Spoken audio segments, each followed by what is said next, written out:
എൻ്റെ പേര് മിനി സജി. ഞാൻ വരുന്നത് കോട്ടയം ജില്ലയിൽ മരിങ്ങാട്ടുപള്ളിയിൽ നിന്നാണ്. എനിക്ക് തന്ന അനുഗ്രഹങ്ങൾക്ക് മാതാവിനും തിരുക്കുമാരനും നന്ദി പറയാനാണ് ഞാനിവിടെ വന്നത്. എൻ്റെ ആദ്യത്തെ സാക്ഷ്യം, എൻ്റെ ഭർത്താവിന് യാതൊരു രോഗവും ഇല്ലായിരുന്നു. പെട്ടെന്ന് തലയുടെ ഞരമ്പ് പൊട്ടി ബോധം പോയി. ഞങ്ങളവിടെ അടുത്തുള്ള മരീൻ സെൻറ്ററിൽ ചെന്നു. അവിടെ ചെന്നപ്പം ഡോക്ടർ പറഞ്ഞു, ന്യൂറോയുടെ ഡോക്ടർ ഇവിടെ ഇല്ല, നിങ്ങൾ പെട്ടെന്ന് ആംബുലൻസിൽ കാരിത്താസിലേക്ക് കൊണ്ടുപോയിക്കോളാൻ പറഞ്ഞു. കാരിത്താസിൽ ചെന്നു. MRI ചെയ്തപ്പം തലയുടെ 2 ഞരമ്പ് പൊട്ടി, തലയ്ക്കകത്ത് മുഴുവൻ ബ്ലഡാണെന്ന് പറഞ്ഞു. ട്യൂബിട്ട് വലിച്ചു കളയണം, ആൾ രക്ഷപ്പെടാൻ 95% സാധ്യതയില്ല എന്ന് ഡോക്ടർ പറഞ്ഞു. അത് കേട്ട് ഞാൻ പുറത്തിറങ്ങി കരഞ്ഞുകൊണ്ടിരുന്നപ്പോൾ ഒരു ചേച്ചി, എനിക്കപ്പം 4 പിള്ളേരാണ്. മൂത്ത കൊച്ച് 6ാം ക്ലാസ്സിൽ പഠിക്കുന്നു, ട്വിൻസ് 4ാം ക്ലാസ്സിൽ പഠിക്കുന്നു, പിന്നെ കുഞ്ഞു കൊച്ച് LKG പഠിക്കുന്നു. അപ്പോൾ എൻ്റെ സങ്കടം കണ്ടുകൊണ്ട് ആ ചേച്ചി ഇവിടെ വന്ന് കൃപാസനത്തിൽ ഉടമ്പടി എടുത്ത കാശ് രൂപ ഒരു ബന്ധിങ്ങത്തേലിട്ട് എൻ്റെ കയ്യിൽ തന്നു. ഭർത്താവിൻ്റെ കഴുത്തേലിടാൻ പറഞ്ഞു. ICUവിലായതുകൊണ്ട് എന്നെ കയറ്റി വിടത്തില്ലാത്തതുകൊണ്ട് സെക്യൂരിറ്റി ചേച്ചിയുടെ കൈ കൊടുത്തു. ചേച്ചി കൊണ്ടുപോയി ചേട്ടൻ്റെ കഴുത്തേലിട്ടു. 1 മണിക്കൂർ കഴിഞ്ഞപ്പോൾ അതേ ഡോക്ടറെ ഞങ്ങളെ വിളിച്ച് പറഞ്ഞു, പേടിക്കണ്ട, ഞാൻ വേറൊരു ഡോക്ടറുമായിട്ട് സംസാരിച്ചു, ആൾ രക്ഷപ്പെടും, നിങ്ങൾ വിഷമിക്കണ്ട എന്ന് പറഞ്ഞു. ചേട്ടന് യാതൊരു കുഴപ്പവുമില്ലാതെ പഴയതിനേക്കാൾ മിടുക്കനായിട്ട് എൻ്റെ മാതാവ് എനിക്ക് തന്നു. അന്ന് ആ ചേച്ചി പറഞ്ഞു, കൃപാസനത്തിൽ വന്ന് ചേച്ചി എന്നോടും ചേട്ടനോടുകൂടെ വന്ന് ഉടമ്പടി എടുക്കണമെന്ന് പറഞ്ഞു. എടുക്കണമെന്ന് ആഗ്രഹമുണ്ടായിരുന്നു, പക്ഷേ വരാൻ സാധിച്ചില്ല. അത് കഴിഞ്ഞ് എൻ്റെ കുഞ്ഞു കൊച്ചിന് നിരന്തരം പനിയായി. അവനപ്പടി മെലിഞ്ഞ കൊച്ചാണ്. അപ്പം അവന് വേറെ എന്തെങ്കിലും അസുഖമാണോ എന്ന് പേടിച്ച് ESI ചെന്നു. ESI ചെന്നപ്പം ECG എടുത്തു. അതിൽ വേരിയേഷനുണ്ട്. ഏറ്റവും പെട്ടെന്ന് ഹാർട്ടിയോളജിയെ കാണിക്കാൻ പറഞ്ഞു. ഹാർട്ടിയോളജിയുടെ അടുത്ത് ചെന്നു. ഡീറ്റെയിലായിട്ടുള്ള എക്കോ എടുക്കണം, നിങ്ങൾ ഡേറ്റ് എടുത്തുകൊണ്ട് പോകാൻ പറഞ്ഞു. അപ്പം അത് കഴിഞ്ഞ് ഞങ്ങളിവിടെ കൃപാസനത്തിൽ വന്നു. ഞാൻ ഉടമ്പടി എടുത്തു. കൊച്ചിനെ കാശ് രൂപവും ഇടിച്ച് തൈലമൊക്കെ തൂത്തു എക്കോ എടുത്തു. ആ എക്കോ നോർമലായിരുന്നു.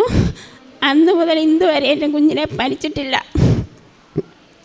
പിന്നെ 3ാമത്തെ സാക്ഷ്യം, എനിക്ക് ഞങ്ങളുടെ വീട് ഒത്തിരി പഴയ വീടായിരുന്നു, ഓടിട്ട വീടായതുകൊണ്ട് നനയുമായിരുന്നു.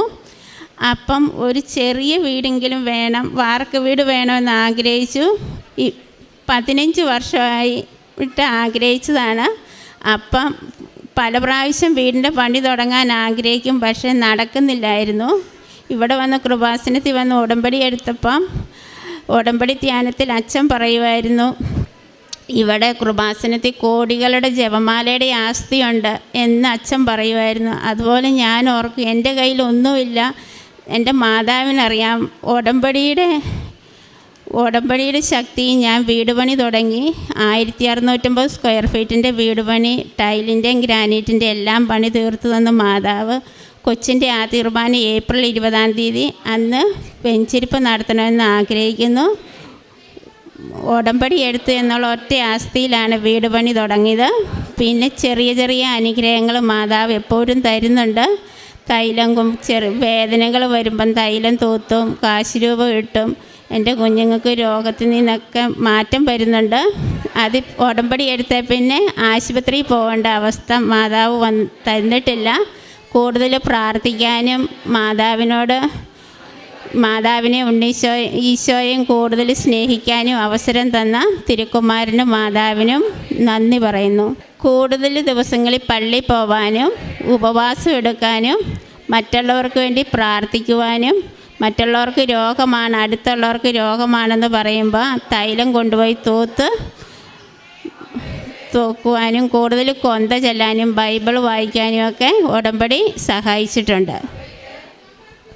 കർത്താവിനെ കാത്തിരിക്കുക, അവിടുത്തെ മാർഗത്തിൽ ചരിക്കുക, ഭൂമി അവകാശമായി തന്ന് അവിടുന്ന് നിന്നെ ആദരിക്കും. 37-ാം സങ്കീർത്തനം 34-ാം തിരുവചനമാണ്. എങ്ങനെയാണ് ഉടമ്പടി എടുക്കാത്ത ഈ മകള് തൻ്റെ ഹസ്ബൻഡിന് വേണ്ടിയിട്ട് മറ്റൊരാൾ ഈ മകൾക്ക് ഉടമ്പടി കാശ് രൂപം നൽകി പ്രാർത്ഥിക്കുമ്പോൾ 1 മണിക്കൂർ കൊണ്ട് തന്നെ അതുവരെയും യാതൊന്നും പറയാൻ പറ്റില്ല എന്നുള്ള സാഹചര്യത്തിൽ കിടന്നിരുന്ന ഹസ്ബൻഡ് പിന്നീട് 1 മണിക്കൂർ കൊണ്ട് അതേ ഡോക്ടേഴ്സ് തന്നെ പറയുന്നു എന്നാണ് കേട്ടത്, അയ്യോ ഇനി നമുക്ക് പ്രതീക്ഷയ്ക്ക് വകയുണ്ട് എന്ന്. അങ്ങനെ ഉടമ്പടി കാശുരൂപം അത് നാം ഉപയോഗിച്ച് പ്രാർത്ഥിക്കുമ്പോൾ, വിശ്വാസത്തോടെ പ്രാർത്ഥിക്കുമ്പോൾ, അത് ദൈവിക സാന്നിധ്യത്തിൻ്റെ ഒരു സംരക്ഷണമാണ് നമുക്ക് നൽകുക. പരിശുദ്ധ അമ്മയെ തന്നെ കൂടെ നാം കൊണ്ടുപോകുന്നു എന്നുള്ള ഒരു സാന്നിധ്യം, ആ ദൈവിക സാന്നിധ്യത്തിലൂടെ എങ്ങനെയാണ് അമ്മയുടെ മധ്യസ്ഥതയിൽ ജീവനും ജീവിതവും തിരിച്ചു പിടിക്കാൻ സാധിച്ചത്. പിന്നീട് ഇവിടെ വന്ന് ഉടമ്പടി എടുക്കാനുണ്ടായ സാഹചര്യങ്ങളൊക്കെ അങ്ങനെ നമുക്ക് കേൾക്കുവാൻ കഴിഞ്ഞു. വീണ്ടും 15 വർഷത്തിലേറെയായ ഒരു സ്വന്തം ഭവനമില്ല.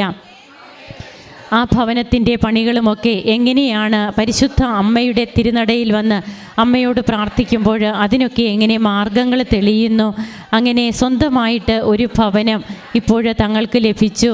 ഏറ്റവും നല്ല രീതിയിൽ ആ പണിയൊക്കെ പൂർത്തിയാക്കുവാൻ കഴിഞ്ഞു. അതുപോലെ മറ്റുള്ളവർക്ക് വേണ്ടി പ്രാർത്ഥിക്കുവാനുള്ള ഒരു താല്പര്യം. അതുകൊണ്ടാണ് ബഹുമാനപ്പെട്ട VP ജോസഫച്ചൻ പറയുക, പൊതു പൗരോഹിത്യത്തിലേക്കാണ് നാം എല്ലാവരും വിളിക്കപ്പെട്ടിരിക്കുന്നത്. ഇന്ന് ഉടമ്പടിയെടുത്ത മക്കൾ അവരുടെ കൈകളിലൂടെ എത്രയോ പേർക്കാണ് പ്രാർത്ഥിച്ച് സൗഖ്യം ലഭിക്കുന്നത്. ഉടമ്പടി നേർച്ച വസ്തുക്കൾ മറ്റുള്ളവർക്ക് വേണ്ടി ഉപയോഗിക്കുവാനും അവരെയൊക്കെ സൗഖ്യ അനുഭവത്തിലേക്ക് നയിക്കുവാനും ഈശോ ഉടമ്പടിയെടുത്ത മക്കളിലൂടെ പ്രവർത്തിക്കുകയാണ്. അങ്ങനെ മറ്റുള്ളവർക്ക് വേണ്ടി പ്രാർത്ഥിക്കുവാനും പ്രവർത്തിക്കുവാനുമൊക്കെ തനിക്ക് ഒത്തിരിയേറെ സാധിക്കുന്നുണ്ട്. കൃപാസന പത്രം പ്രാർത്ഥിച്ചു കൊടുക്കുവാൻ തനിക്ക് സാധിക്കുന്നു. ഈ അനുഭവ സാക്ഷ്യത്തിലൂടെ ഈശോയെ മഹത്വപ്പെടുത്തി ഇവിടെ വന്ന് നിന്ന് അമ്മയ്ക്ക് നന്ദി പറയുന്ന ഈ മകളോടൊപ്പം നമുക്കും കരങ്ങളടിച്ച് ഈശോയ്ക്കും അമ്മയ്ക്കും നന്ദി പറയാം.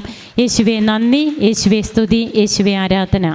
അത്യപൂർവ ദൈവാനുഭവങ്ങൾ ഇനി നിങ്ങൾക്കും സ്വന്തം. ഈ യൂട്യൂബ് ചാനൽ ഇതുവരെ സബ്സ്ക്രൈബ് ചെയ്തിട്ടില്ലെങ്കിൽ ഇപ്പോൾ തന്നെ സബ്സ്ക്രൈബ് ചെയ്യുക. ഈ വീഡിയോ ഇപ്പോൾ തന്നെ നിങ്ങളുടെ സുഹൃത്തുക്കൾക്ക് ഷെയർ ചെയ്തുകൊണ്ട് കർത്താവിൻ്റെ പ്രേക്ഷിതരാകുക.